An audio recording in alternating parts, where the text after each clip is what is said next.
Por muito tempo, mesmo gostando de moda, eu relutei em até mesmo pensar em trabalhar com costura, porque eu sabia de uma coisa, que eu não queria ser pobre.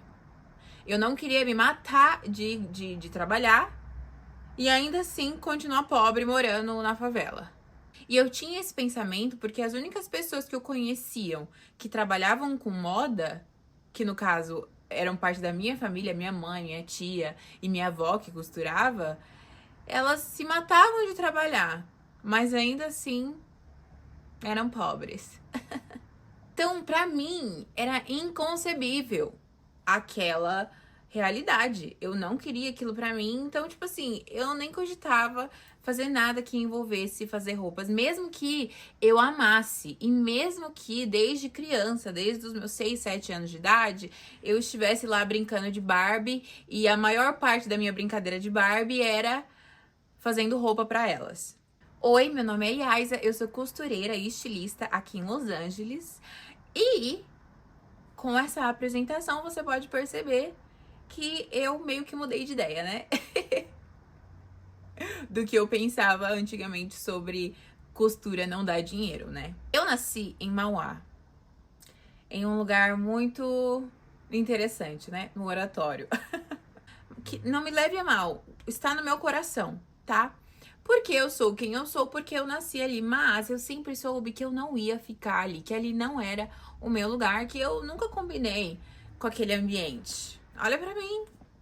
Ah, pelo amor de Deus. Desde criança, eu sempre via minha mãe costurando e a minha avó tinha máquina de costura e costurava também. Então, desde pequena, eu fui apresentada a esse mundo de costura e eu sempre brincava de fazer roupa para as minhas bonecas. E aí eu mostrava para as pessoas as roupinhas que eu fazia para as Barbies e as pessoas sempre falavam: "Nossa, quando você crescer, faz faculdade de moda, porque você tem jeito para isso e não sei o que, não sei o que lá". Sempre essa coisa e tal, mas na minha cabeça eu pensava assim: "Cara, isso não vai dar dinheiro. Não dá, não dá dinheiro". Porque até então eu nunca tinha conhecido, quando eu era criança, né? Com os meus 7, 8, 9, 10, 11 anos, eu nunca tinha conhecido, nunca tinha ficado sabendo de alguém que tinha dado certo na vida costurando. Eu nunca tinha conhecido uma costureira rica.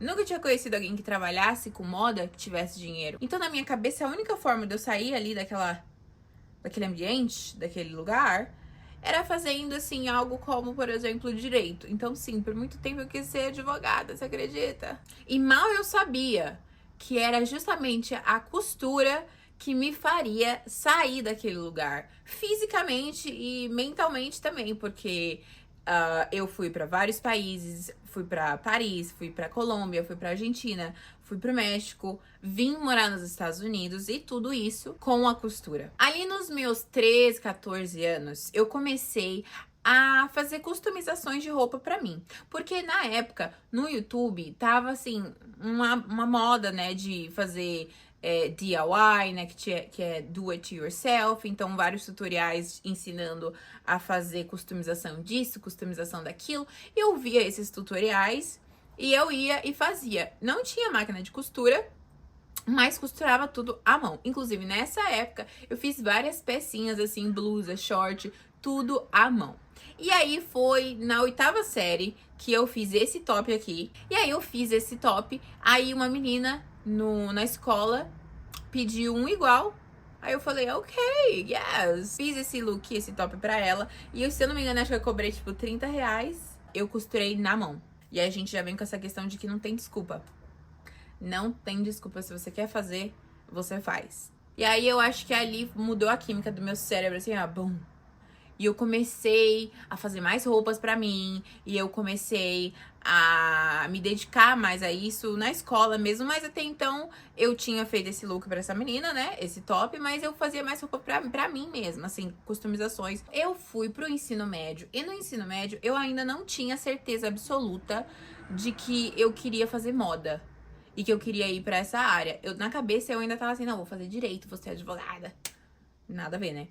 Mas lá, nesse curso que eu estava fazendo, na ITEC, que era de ensino médio com administração, a minha mente abriu para o empreendedorismo. Por quê? Porque lá a gente fazia vários trabalhos e todos os trabalhos que a gente acabava fazendo, eu sempre tentava puxar pro lado da moda, entendeu? Então ali eu percebi que esse é o meu negócio. Não tem outra coisa pra mim. O meu negócio é moda.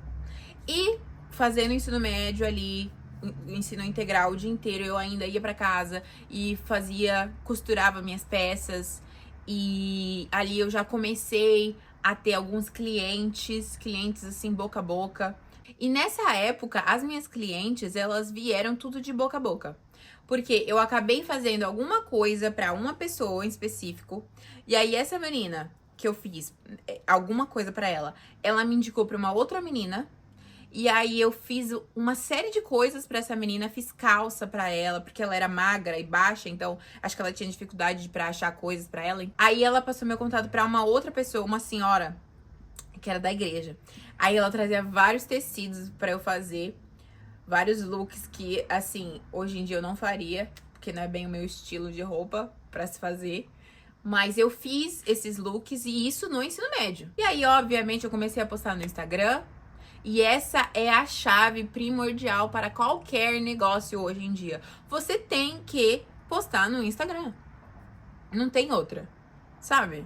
Não tem como você achar que você vai ficar sentada na sua casa e os clientes vão aparecer pra você, vão bater na sua porta. Você tem que se colocar no Instagram, você tem que se colocar na internet para atrair seus clientes. Além do boca a boca, é claro. No ensino médio, eu decidi que, não, eu vou fazer moda e eu vou barbarizar. Foi aí que eu decidi fazer mais um curso técnico. Então, além do ensino médio e técnico de administração que eu estava fazendo naquela ETEC, eu entrei para a ETEC de moda, que ficava no Brás. Então, por 1 ano e meio, eu saía de Mauá, ia para Ribeirão Pires, pegava o trem, aí eu estudava o dia inteiro. Aí, depois de estudar o dia inteiro, das 8 às 3, às vezes 4 da tarde, eu pegava o trem de novo e saía de Ribeirão Pires para o Brás. E eu ia pra ETEC de lá. E eu estudava das 7 às 11. Eu usava esse tempo que eu tinha das 3, 4 da tarde até as 7 da noite, né? Essa lacuna de tempo que eu tinha, eu usava pra ir no Brás e comprar tecidos para as encomendas e outras coisas que eu tinha que fazer para os clientes. E aí eu ia pra escola, eu usava o laboratório de costura pra costurar as minhas peças pros meus clientes que eu tinha ali na época do ensino médio.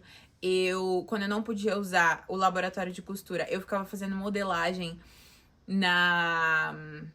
ali na mesa do refeitório até dar o horário de começar o curso em si, né, à noite. Então, gente, se tinha uma coisa que eu não arrumava, era desculpa naquela época. Eu estudava em 2 escolas que eram em lugares opostos um do outro, então era 1 hora de distância entre uma escola e outra. Eu tinha clientes que eu tinha que fazer a modelagem e costurar e tal, e ainda tinha lição de casa das escolas. Acabei o ensino médio. E pra minha sorte, o ano seguinte, né, que eu tinha acabado o ensino médio, o que me acontece? A pandemia. Pode uma coisa dessa? Ai, que ódio. Só que aí, antes da pandemia, eu arrumei um emprego no Brás. E aí, eu trabalhava lá como assistente do estilista. Minha mente, eu tinha assim, não, eu vou trabalhar aqui um pouco pra eu adquirir um pouco de experiência, pra eu ver qual é que é e tal. Mas, no fundo, eu já sabia que o que eu queria mesmo era trabalhar pra mim mesma, ter o meu próprio negócio e barbarizar comigo e eu mesma. Eu fiquei lá trabalhando um tempinho, acho que eu trabalhei tipo uns 2 meses e fui demitida. Fui mandada embora e aí fiquei em casa, sem emprego, sem nada. Também não tinha o que costurar, porque as lojas estavam fechadas. Além das lojas de tecido estarem fechadas, eu não tinha cliente nenhum. Tive a brilhante ideia de começar a vender touca de cetim e hobby, sabe? E foi muito legal, foi bacana, vendi várias coisas, vendi várias dessas toucas. E foi uma coisa que a pandemia não impediu, porque mesmo sem poder sair de casa, a pessoa poderia usar uma touca de cetim pra dormir, a pessoa ainda ia usar o hobby pra ficar em casa, entendeu? Então, Isso foi algo que foi muito importante pra mim, porque me manteve ativa, eu continuei costurando, continuei ganhando dinheiro, sem ter que fazer roupa sob medida, de fato, entendeu? Porque a roupa sob medida realmente não tava rolando naquela época, porque ninguém tava saindo.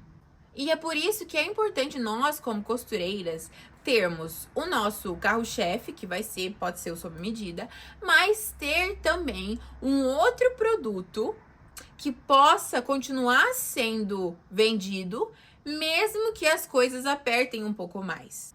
Se o seu sob medida não tá saindo muito, porque tá uma crise, tá não sei o que, se você tem um outro produto mais barato e que você consegue fazer mais facilmente, as pessoas podem comprar aquele e você não vai ficar completamente zerado. E se você quiser dicas do que vender e quais produtos são esses que você pode fazer além do sob medida, eu vou deixar um link aqui que vai te direcionar ao meu curso Costure e Lucre, que te mostra mais de 60 opções de coisas que você pode costurar, mesmo sabendo o básico de costura. Sugestão de quanto você pode vender essas peças. E além disso, tem um bônus que é o negócio da costureira, que te ensina a iniciar o seu negócio, como fazer o seu Instagram para o seu ateliê nesse começo. Tem template de Canva também lá para você postar nos seus stories e publicações essenciais que você precisa colocar no feed do seu Instagram nesse seu começo. Então, clica aqui nesse link que tá aqui embaixo. A pandemia foi diminuindo, as coisas começaram a voltar ao normal, as minhas roupas sob medidas voltaram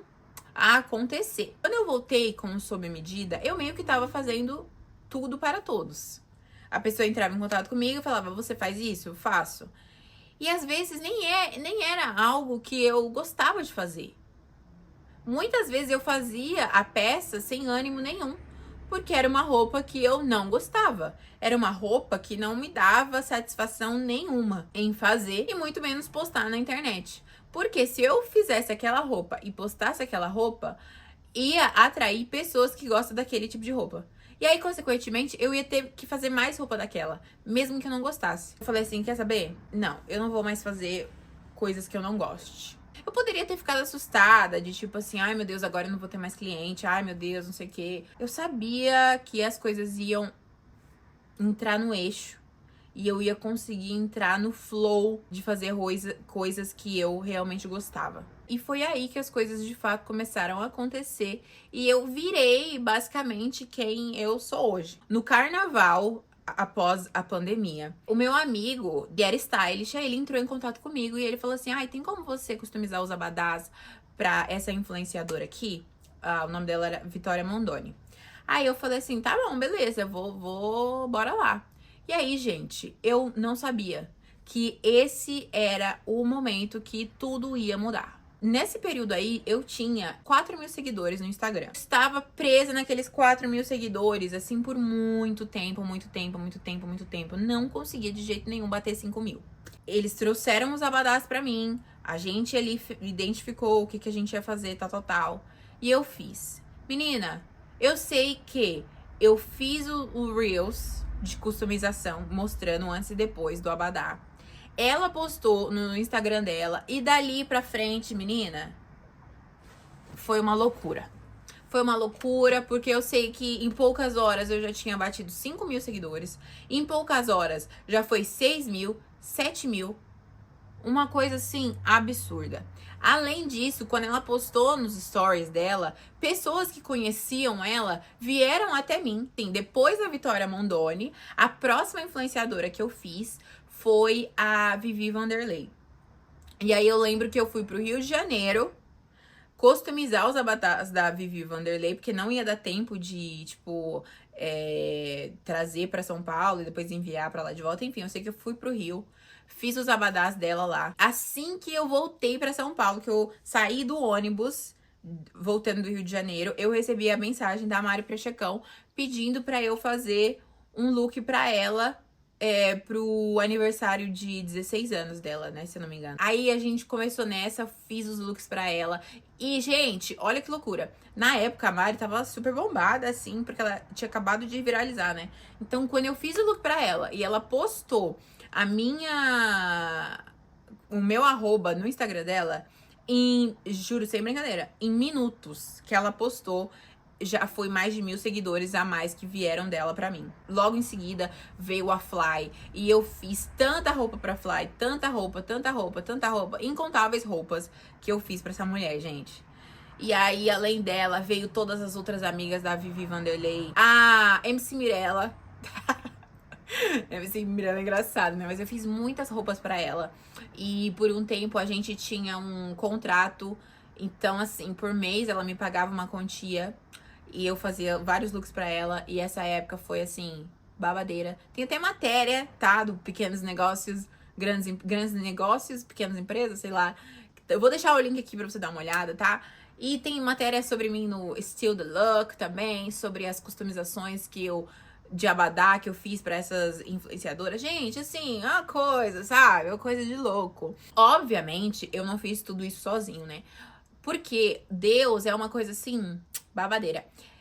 Ele nunca vai te dar uma coisa que você não possa handle, sabe? Ele nunca vai te dar algo que você não vá conseguir dar conta. Poucos dias, eu acho, antes de eu fazer esses looks, dessas customizações de abadá, veio uma menina no meu Instagram e ela falou assim: ai, Isa, eu gosto muito de você. Eu posso trabalhar com você? Não sei o que lá. Aí eu perguntei assim pra ela: você sabe costurar?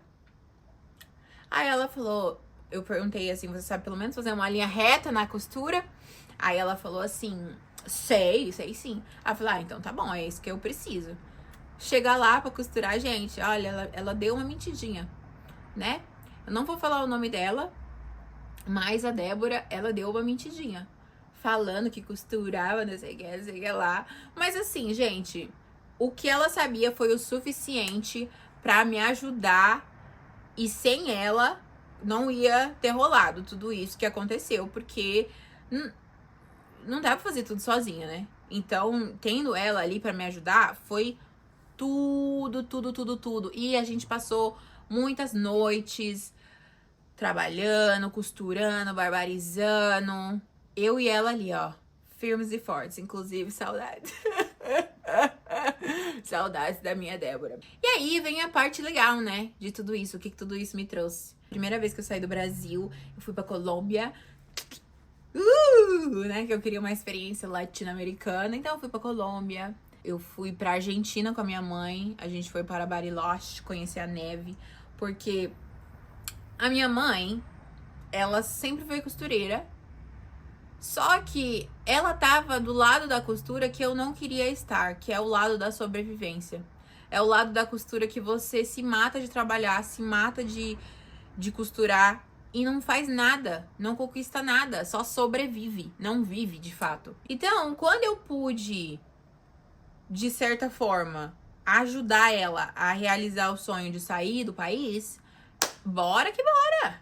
Aí, não satisfeita, eu falei assim: peraí, cara, esse Brasil aqui não tá com nada, viu? Ai, meu Deus. Aí eu decidi vir para os Estados Unidos. No período que eu estava por aqui, eu fui para Jamaica, eu fui pro México. Inclusive, fui no México, roubaram meu celular. Tive que comprar outro celular. Ai, que situação. Aí eu também fui pra Paris, gente. Eu e minha mãe fomos pra Paris e a gente barbarizou lá. Eu fui em vários museus de moda. Fui no museu da Dior. Fui no museu do Yves Saint Laurent. Não mudei pra cá, pros Estados Unidos. Eu morava lá em San Diego, né? Fica aqui mais pro sul da Califórnia. Aí eu decidi vir para Los Angeles, que é onde eu sempre quis morar, porque a minha ideia de vir pra cá foi pra continuar trabalhando com influenciadores e pessoas famosas e trabalhar em filme também, porque eu vou te falar, um dia eu vou ganhar um Oscar de melhor figurino, tá? E como que eu ia fazer isso no Brasil? Meio difícil, né? Então, por isso que eu quis mudar pra cá. E aí, aqui em Los Angeles, eu fiz vários ajustes pra pessoas babadeiras, inclusive o Chris, de Todo Mundo Odeia o Chris, sabe? Eu conheci ele, fui lá na casa dele, você acredita? Arrumei a roupa pra ele. Gente, quando isso aconteceu, eu fiquei passada, fiquei tão passada. Eu fiquei assim, gente, não é possível, não tô acreditando. Mas não numa questão de tipo assim, ai meu Deus, ele é meu ídolo, ele não sei o que, ele não sei o que lá. Não, mas tipo, já imaginou? Você assiste uma pessoa a sua vida inteira na televisão. Você cresce assistindo essa pessoa. E aí um dia você tá na casa dela. Tem noção? Que loucura. Fiz esse vídeo todinho aqui pra te contar que se você faz do jeito certo, você não precisa ser aquela costureira da roda de rato que vai ficar trabalhando pra sobreviver, trabalhando pra sobreviver. Pega trem apertado, confecção de costura, ganha o mínimo do mínimo. Não precisa ser assim. Essa não é a única opção. Eu achava que essa era a única opção, mas não é. Existe uma infinidade de coisas que é possível fazer com a costura e com a moda em geral. E nem precisa ter faculdade, tá? A faculdade é um plus, é um a mais, mas não é o que vai definir se você vai ter sucesso ou não. E se você não começou ainda a sua jornada na costura, sabe um pouquinho de costura e quer começar a fazer a diferença, eu vou deixar o link aqui para o meu treinamento, para o meu curso, que te mostra ideias para você costurar, mesmo sabendo pouco de costura. Lá eu te mostro tabelas de preço, de precificação, quanto você pode cobrar por cada uma dessas coisas. Lá também tem estratégias de como vender essas coisas. Tem um bônus que é o negócio da costureira, que vai te ensinar o passo a passo para iniciar o seu negócio de costura, te ensinando como escolher o nicho certo de costura, te mostrando como conseguir os seus primeiros clientes, enfim, tá tudo explicadinho lá. Para você ficar mais pertinho de mim e acompanhar o meu dia aqui em Los Angeles, me segue no Instagram @iaisabispo e se inscreve no canal para não perder o próximo vídeo. Tchau!